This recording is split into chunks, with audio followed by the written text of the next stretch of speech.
इसके बाद हमारी इस कथा में बहुत ही सुंदर चरित्र आता है, ध्रुव जी का चरित्र। इस श्रीमद् भागवत कथा में कुछ ऐसे चरित्र आते हैं जिनकी कथा हमें वैकुंठ लोक को ले जाती है। एक ध्रुव जी की, प्रहलाद जी की, वामन जी की और स्वयं कृष्ण भगवान जी की कथा। ये कथा अति आवश्यक है।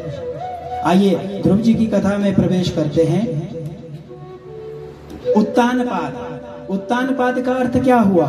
उता ऊर्ध्व पादो यस्य स उत्तानपादः, जिसके पैर ऊपर की ओर और मुख नीचे की ओर। जब हम गर्भ में होते हैं, माता के गर्भ में होते हैं, तब क्या होता है?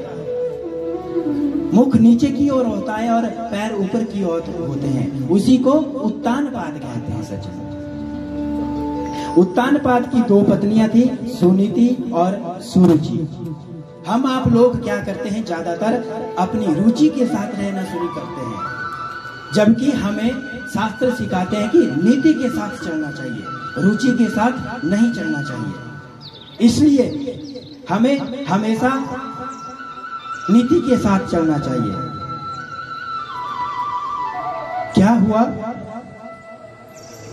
उत्तानपाद की जो दो पत्नियां थी, सुनीति और सुरुचि। अब उत्तानपाद ने क्या किया? सुरुचि के साथ रहना शुरू कर दिया। सुरुचि के जो पुत्र था उसका नाम था उत्तम, और जो सुनीति के पुत्र था उसका नाम था ध्रुव। अब जब ज्यादातर यह उत्तानपाद रहने लग गए अपनी सुरुचि के साथ, सुनीति को छोड़ दिया। सुनीति कैसी थी? धर्म पत्नी थी। धर्म किसके साथ जुड़ता था? जो अपने पति को ना छोड़े, वही धर्म पत्नी। तो आज अपने पति ने उसे त्याग दिया, लेकिन सुनीति ने क्या कहा? अरे पति परमेश्वर, मैं आपसे अलग रह लूंगी, लेकिन आपको नहीं छोड़ूंगी। पति आप मेरे ही रहोगे। तो क्या हुआ? एक दिन की बात, ये जो ध्रुव जी थे, इनका जन्म दिवस था। जैसे जन्म दिवस था तो माता सुनीति ने क्या किया?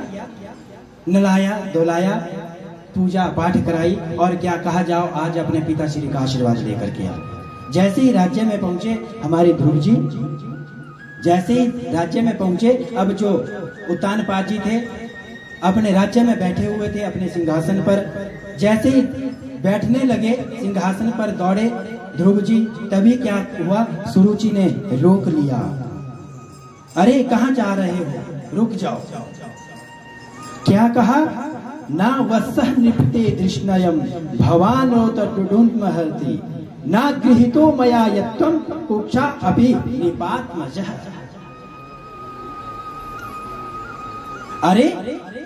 अरे क्या हुआ? अगर तू राजा का बेटा है, लेकिन तू मेरा पुत्र नहीं है, जा पहले पुरुषोत्तम नारायण भगवान का भजन कर। भजन करने के बाद उनसे वर मांग कि मैं सुरुचि माँ का बेटा बनूं, और उसके बाद तुझे ये सिंहासन मिलेगा। इतनी बड़ी बात कह दी सुरुचि ने। आज किस का अपमान कर दिया? भगवान का अपमान कर दिया। भगवान से वर मांग कि मैं सुरुचि का बेटा बनूं, तब जाके सिंहासन मिलेगा। अब बालक था ध्रुव 5 वर्ष का।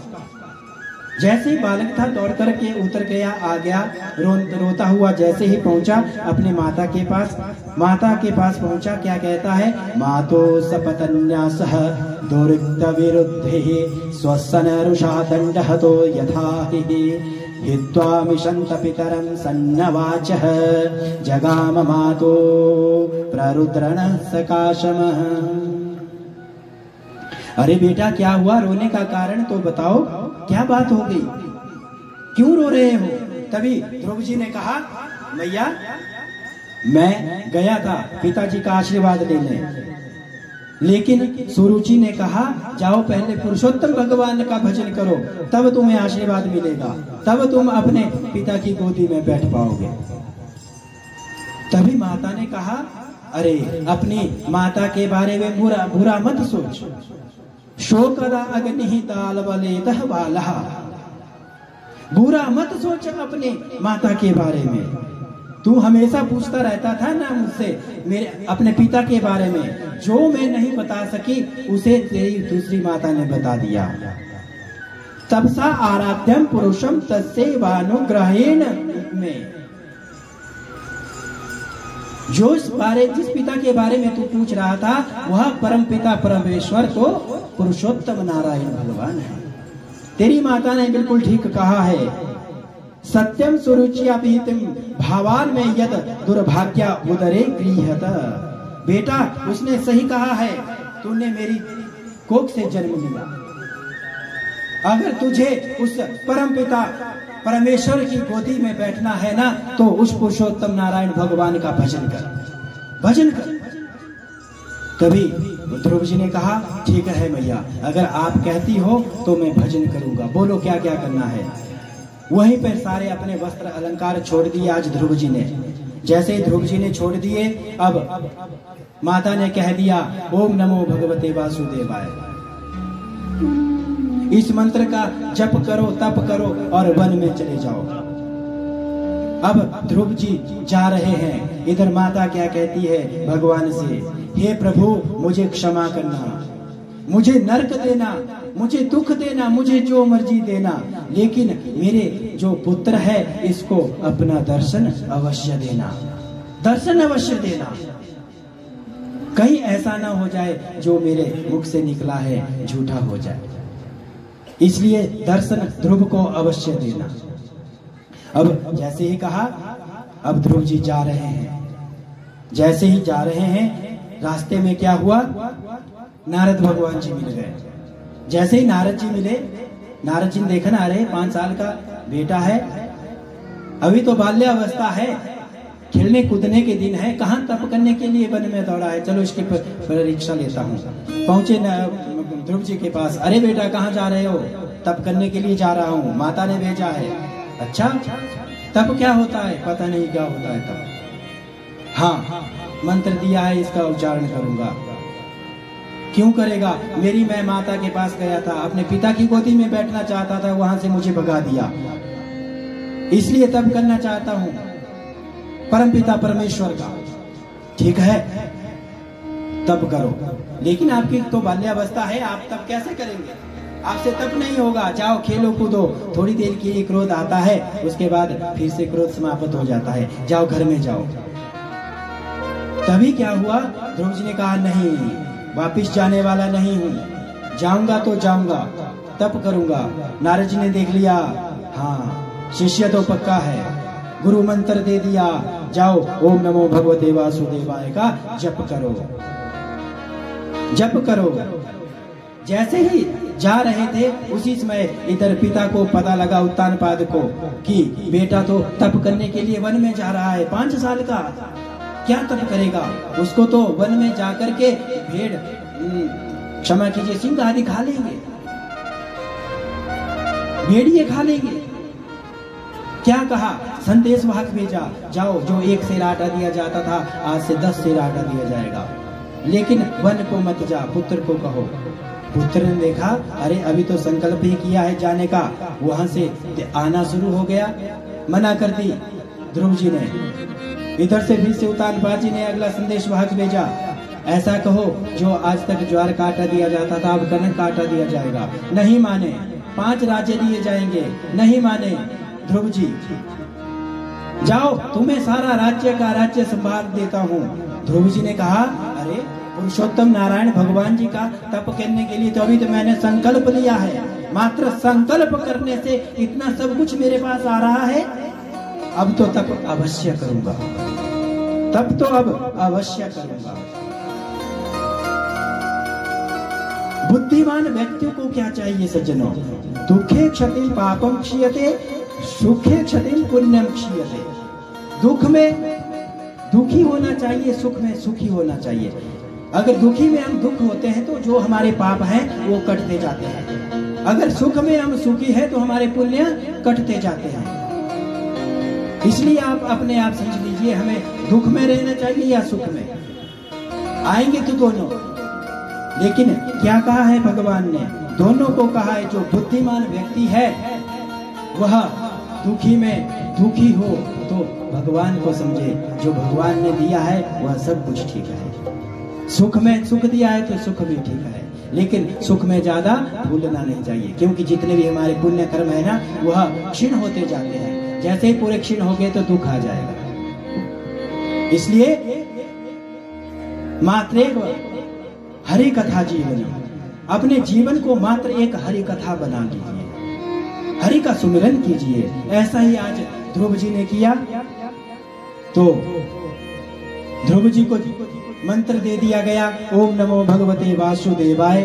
इस मंत्र का जप करने के लिए भगवान जी वन की ओर गए। आइए हम आप लोग भी इस मंत्र का उच्चारण करते हैं, क्योंकि भागवत जी में यह मूल मंत्र है भागवत जी का, ओम नमो भगवते वासुदेवाय। सभी इसका उच्चारण करेंगे अपने मुख से, क्योंकि इसके उच्चारण करने मात्र से आपको भागवत जी का पूर्ण फल मिल जाएगा। आइए इसी मंत्र को थोड़ी देर गुनगुनाते हुए, तालियों का साथ देते हुए, ओम नमो भगवते वासुदेवाय, ओम भगवते वासुदेवाय, ओम नमो भगवते वासुदेवाय, ओम नमो भगवते वासुदेवाय, ओम नमो भगवते वासुदेवाय। वासुदेवाय बोलो वासुदेवाय, वासुदेवाय बोलो वासुदेवाय, वासुदेवाय बोलो नंद नंदनाय, वासुदेवाय बोलो नंद नंदनाय, नंद नंदनाय बोलो वासुदेवाय, नंद नंदनाय बोलो तालियों की सेवा देते हुए, वासुदेवाय। ओम नमो भगवते वासुदेवाय, ओम नमो भगवते वासुदेवाय, ओम नमो भगवते वासुदेवाय, ओम नमो भगवते वासुदेवाय।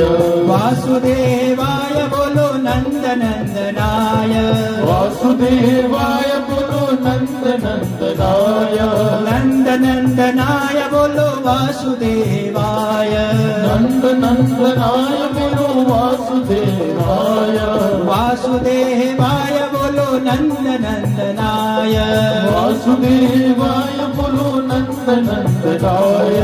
ओम नमो भगवते वासुदेवाय, ओम नमो भगवते वासुदेवाय। हरि बोल।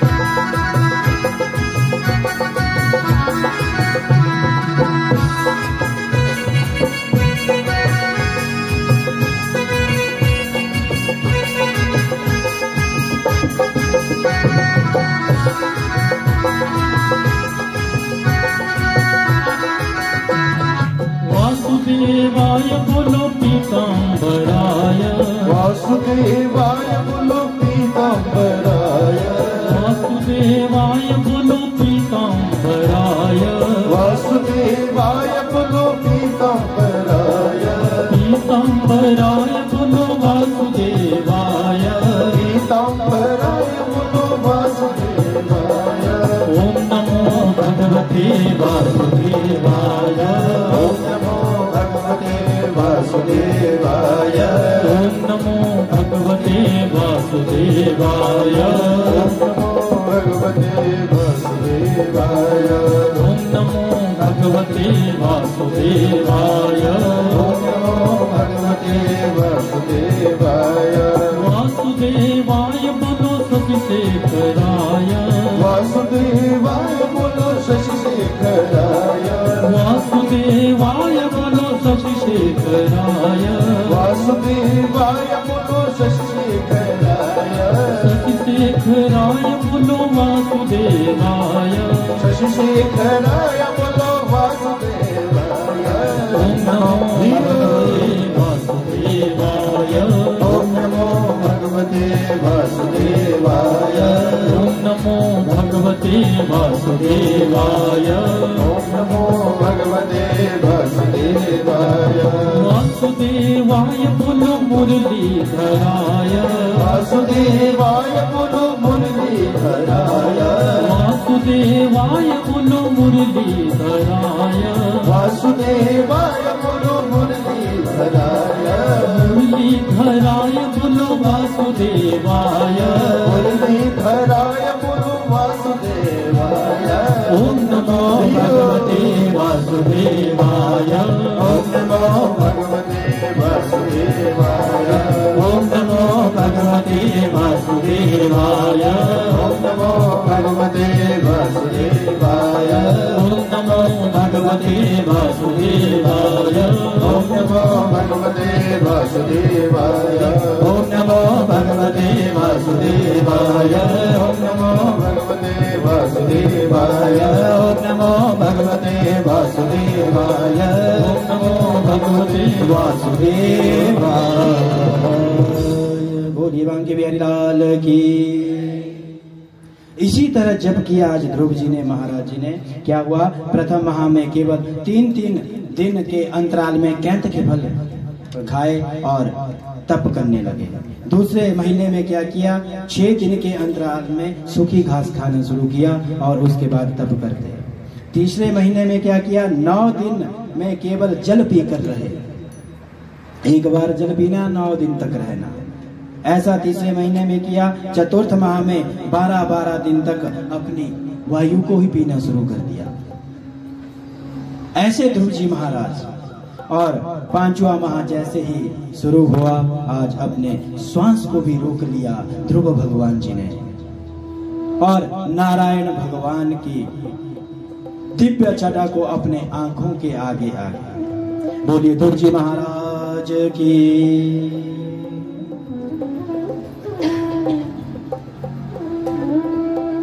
अब जैसे ही दिव्य छटा सामने आ गई, एकदम आंखें खोली ध्रुव जी ने। जैसे ही आंखें खोली तो आंखों के आगे भी आज चतुर्भुज नारायण भगवान जी प्रकट हुए हैं। बोलिए चतुर्भुज भगवान की।